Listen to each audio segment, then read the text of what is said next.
Hello, it's Ariana Newcomer, and this is not Wisdom Wednesdays because it's Thursday, but it is the full moon, and so it is time for my regular monthly full moon oracle message. And this message today comes from the Faery Queen of the forest where I live, whose name is Aurielle. And there are a couple of things that I want to read to you before I read you her message that came through my email inbox that really apply to what she says in her message. The first is an article by Rachel Bale, B-A-L-E, from the National Geographic that just came into my email inbox today. She writes, 1 year ago, a landmark global report announced a shocking finding. 1 million species are at risk of extinction. Over the past 50 years, it found populations of land-based species have fallen 40%, freshwater species more than 80%, and marine species 35%. The evidence was overwhelming. It's our fault.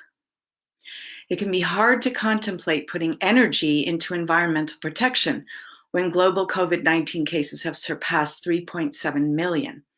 But the pandemic is a result of humankind's destruction of the planet. Rampant deforestation, uncontrolled expansion of agriculture, intensive farming, mining, and infrastructure development, as well as the exploitation of wild species, have created a perfect storm for the spillover of diseases from wildlife to people, the report's authors wrote a few weeks ago.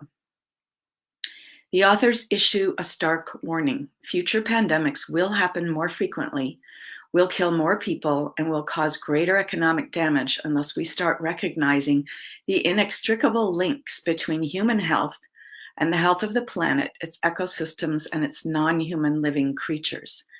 This is not a radical concept.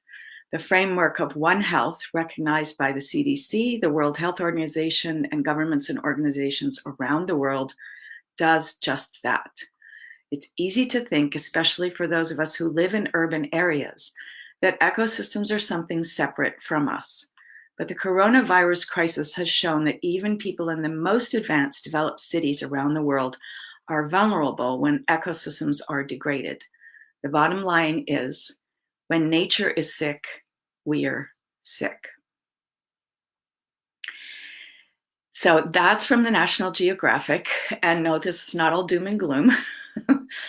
But it is important to recognize that, as Charles Eisenstein said, and I did a Wisdom Wednesdays on an essay that he wrote several weeks ago, that we can respond as human beings very quickly when we all agree that we need to do it. And this pandemic is something that we have responded to, boom, pretty quickly. Not in all cases, but really very quickly. We've mobilized and we've done a lot of things. So we're capable. We're capable. A lot of us think of the climate issue as just something too enormous that we can't possibly do anything about it, or it's too late to do anything about it. But the pandemic has also shown us, with the shutdown in human activity, how quickly nature can recover when we stop polluting into it. So here's another piece that is really beautiful. This comes from an article by Arundhati Roy, who is a wonderful novelist. I recommend you check out her books. This article is called "The Pandemic is a Portal," and this was published on April 3rd. She says at the end of this long article, what is this thing that has happened to us? It's a virus, yes. In and of itself, it holds no moral brief. But it is definitely more than a virus. Some people believe it's God's way of bringing us to our senses. Others that it's a Chinese conspiracy to take over the world. Whatever it is, coronavirus has made the mighty kneel and brought the world to a halt like nothing else could. Our minds are still racing back and forth, longing for a return to normality, trying to stitch our future to our past, and refusing to acknowledge the rupture. But the rupture exists. And in the midst of this terrible despair, it offers us a chance to rethink the doomsday machine we have built for ourselves. Nothing could be worse then a return to normality. Historically, pandemics have forced humans to break with the past and imagine their world anew. This one is no different. It is a portal, a gateway between one world and the next. We can choose to walk through it, dragging the carcasses of our prejudice and hatred, our avarice, our data banks and dead ideas, our dead rivers and smoky skies behind us. Or we can walk through lightly, with little luggage, ready to imagine another world and ready to fight for it. This is our time. These are the possibilities in front of us. And here's the message from Queen Aurielle. I asked, dear guides, how can we help to open the portal to a better world for the greater good? And she answered, mourning turns to morning. That's M-O-U-R-N, mourn as in sad, turns to morning when the sun rises. Talk to the flowers for healing, for lightness, for joy, more joy. We in the realm of fairy are calling you to dance with us, to laugh with us, to play with us. Here is the morning after the mourning. The old ways must die. As always on earth, dying happens. Sometimes there is more death than we think we can bear. And always there is mourning after the mourning. Flowers grow and bloom and fade and die. Seeds are sown for the next life. There is no next life without the dying. Grieve for the dead and dying, yes, but understand this is life on earth. The cycle turns. Mourning turns to morning again. And understand this. Humans are dying in large numbers because you have considered only yourselves to be of true importance.